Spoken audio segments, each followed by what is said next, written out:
Welcome everyone, welcome back to the hangar. I'm in a borrowed hangar at Edenvale Airport that I'm going to lose at any moment. My time is very limited here. Someone has extended me the courtesy of having this hangar. And when their aircraft comes back to be hangared here for the winter, I have to be out. All of my stuff has to be out. The airplane has to be out. So a lot of what I'm doing is because I'm under a time constraint. I don't have access to tools all the time. I don't have access to all the equipment that I need all of the time. But while I've got this time in this hangar, I'm going to do those things that I can do, which is painting the inside of this airplane, putting in the extended baggage, putting down the new flooring, and putting on the sound dampening or soundproofing stuff that I'm going to put inside. And we'll get to that. So, painting the inside. Most of this aircraft on the interior, this is a 61-year-old airplane, had never been painted. Never been painted, never been primed. The aluminum, nothing had ever been done to it. And there's no corrosion. So the aluminum has fared extremely well. And I'm only going to paint the parts of the interior that we can see or that we can touch or that we're going to use. So most of this stuff down here in the tail cone is going to remain unpainted. And if you ask 10 experts about painting an airplane, you're going to get 10 completely different answers. Everybody has their own way of doing it. Everybody thinks their way is the best. Everybody thinks that their way is the only way. And so I had to sort of sift through what the experts told me. And then I talked to a lot of people who had done this exact same thing to their airplane. And I've learned from their experience. I've looked at their aircraft. I've seen aircraft that have been out flying for 5 or 6 years with this type of interior and how it's held up. And then I'm going to take what they've done and replicate it here. And so the first thing is this primer. And so this is a yellow primer. I'm using zinc phosphate. And yes, I'm just using rattle cans. I got a really good deal. I talked to another pilot who had just completed this process. He had 6 extra cans, and apparently 6 cans is all you need to do the interior. So I've got the first coat of the zinc phosphate primer on the inside of the plane. Then we're going to paint it. And all of the interior trim pieces on a 1960 Cessna are metal, unlike Cessnas today, which are, all of these pieces would be plastic. And initially I thought I would do a gray. And then I realized yesterday when I did this mock-up test piece, that's too dark. And I think I'm going to land on this, which is a light natural color, exactly the same color that this plane had when it came out of the factory. I think it just looks better. It's going to look better on camera when we're flying around, make the inside of the plane a little bit lighter. So it's back to painting.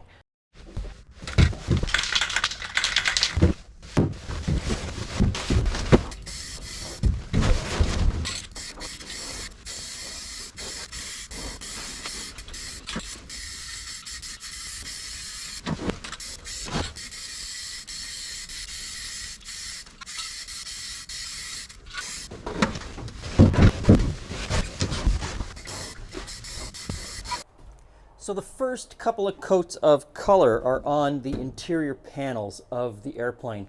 And I've only really done to the front pillar. Everything from the front pillar forward is going to be taken care of when we pull the panel out and do all of the electronics. I'll have better access at that point. I'll be able to clean it properly and get it painted nicely. I thought I'd tell you sort of what I did back here, what the procedure was, what the steps were that I used. This has worked for me, this has worked for people that I know, and it seems to stand up really well.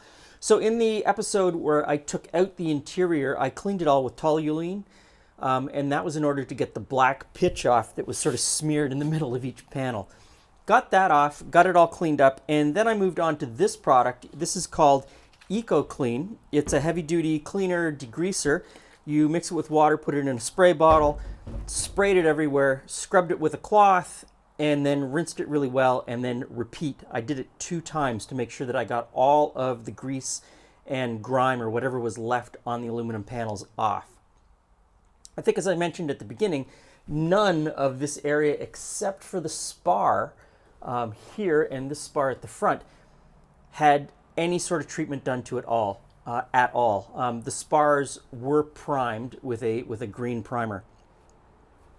After I got it degreased, I then came in with Eco Etch, mix it again with water into a spray bottle, sprayed it on small sections at a time, and then scrubbed it with a soft cloth, and then rinsed it really well, extremely well. You really want to rinse it. You don't want any of the etch to get down in between the panel parts or underneath the rivets.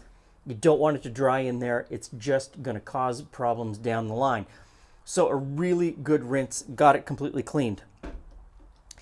I didn't use Aladyne. I didn't use any of the traditional early style etching or cleaning products. We've moved forward a little bit. I'm trying something new or something newer than those products. Then I came in and hit it with the Aviation zinc phosphate primer, and this is chromate free. Giant thing on the front that says chromate free. 2 coats of that, let it dry, and then came in with this Rust-Oleum 2X and put on a really neutral color, because there's other things that are going to go on in here that are very dark and will lend some contrast. So it won't just be this smoky beige satin that you see. Next thing to do is start to put in the extended baggage.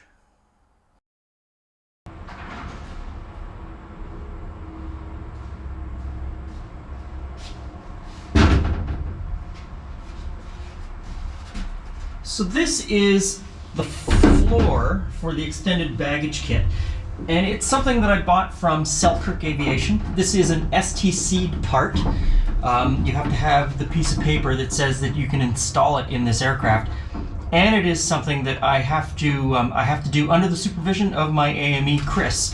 So he is watching me closely as I do this. And the idea with this extended baggage compartment is that it allows me to use space that the previous interior blocked.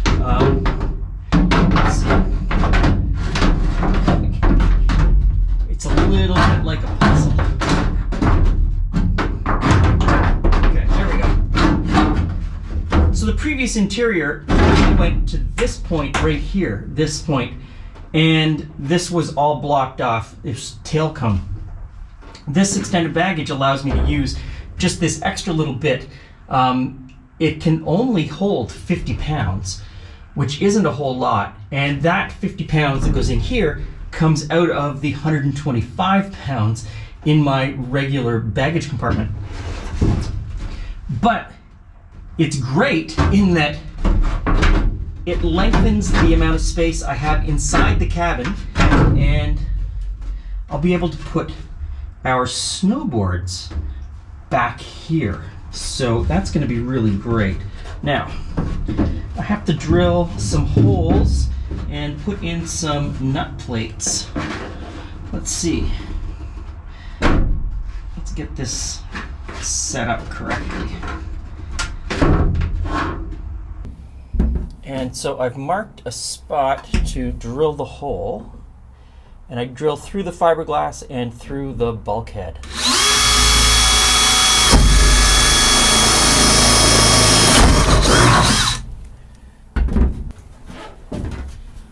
Machine screw on the front and washer and bolt on the back.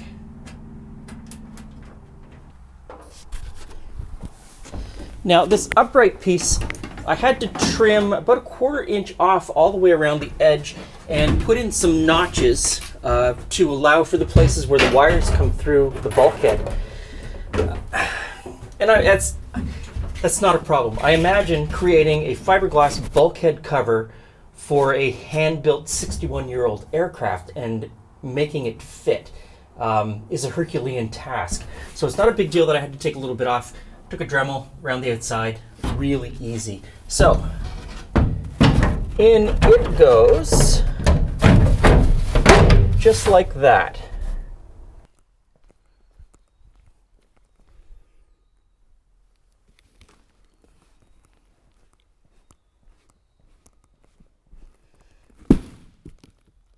So in the last split second, about a week has gone by, and I stopped working on the interior because I had an opportunity to pull all of the control surfaces off of the airplane and get the last little bit of paint removed from them. I know that was bothering some people in the comment section. I got it done. It was always in the plan. It was always going to happen. I was just waiting for the right time. Done. So in this box is the interior panels from Selkirk Aviation. I haven't seen them yet. I don't know exactly what they're going to look like. It's a pre-cut kit. I told them the serial number of my aircraft, and they cut all of the panels and sent them to me. So I'm kind of intrigued of what's in this box.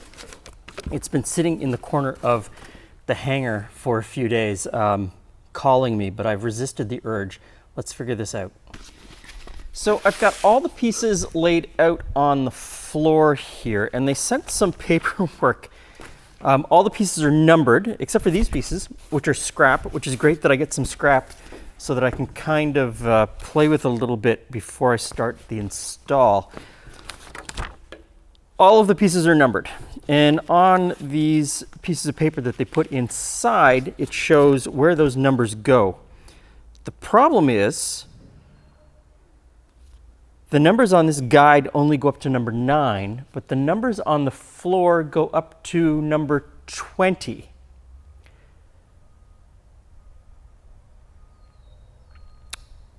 It might take me a while to figure out where all of these pieces go. So I'm going to do some test fitting before I start spraying on the glue. So this is what I'm working with. It's a 1/4-inch closed cell foam. It's not quite soundproofing, and it's not quite thermal insulation.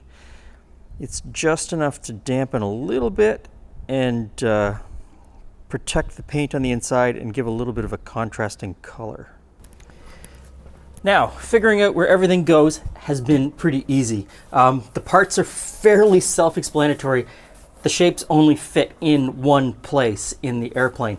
So it's gone fairly quickly. Now the parts, the foam rubber is cut a little bit oversized. When they say it's cut to size, it's cut a little bit oversized.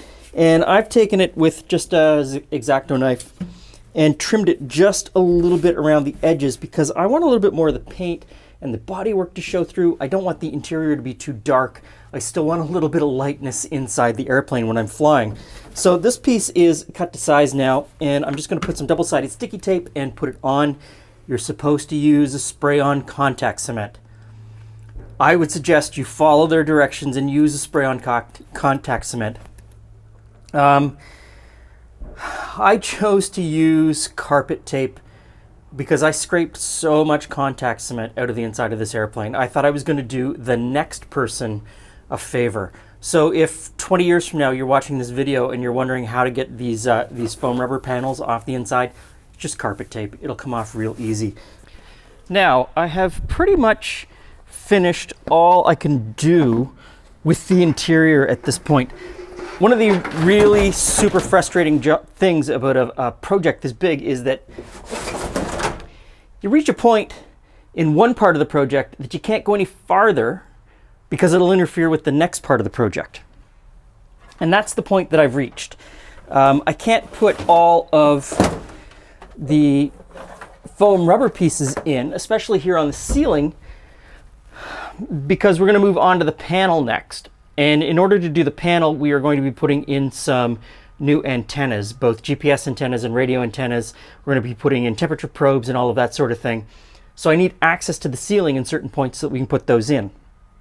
I also need access under the floor so that we can run some wiring to the back, and also because of those temperature probes and other things that need to go on the belly of the aircraft. So I have to stop at this point and then come back to it. But this is the floor that's going to go in. It is a rubber mat floor from SCS Interiors. It is cut to fit this aircraft, and all I really need to do is use some double-sided sticky Velcro that they supplied to put it in. So I've just laid it in right now just to take a look at it and see what it looks like. I think it's going to be fantastic. It is something that I can pull out at any moment and just hose it off. I've put in a cargo net for the extra baggage area, the extended baggage area in the aft compartment. There's going to be another cargo net that goes here just behind the seats. And so that'll contain the 2 cargo areas. But that, again, I can't put in because I have to drill out a couple of rivets. And I'm not drilling out rivets. That's something that Chris can do. I don't want to mess with that, especially not inside the cabin. He can deal with that. So that's it for this segment. The interior's coming together. It's almost there. Next time you see us, we'll be pulling apart the panel. And that's going to be a huge job. That's going to take quite a while. And while that's happening, and probably while we're fussing with that, we'll also be putting all of the control surfaces back on the aircraft and putting in a new strobe system, new landing light system, putting on new plastic caps and stuff on the outside of the aircraft, and a lot of little fiddly bits that'll fit in. So the videos are going to get pretty messy from here on in. We're never going to finish anything until probably the last video just before we fly it. Thanks for stopping by. I hope to see you again soon, and thanks for all of your support.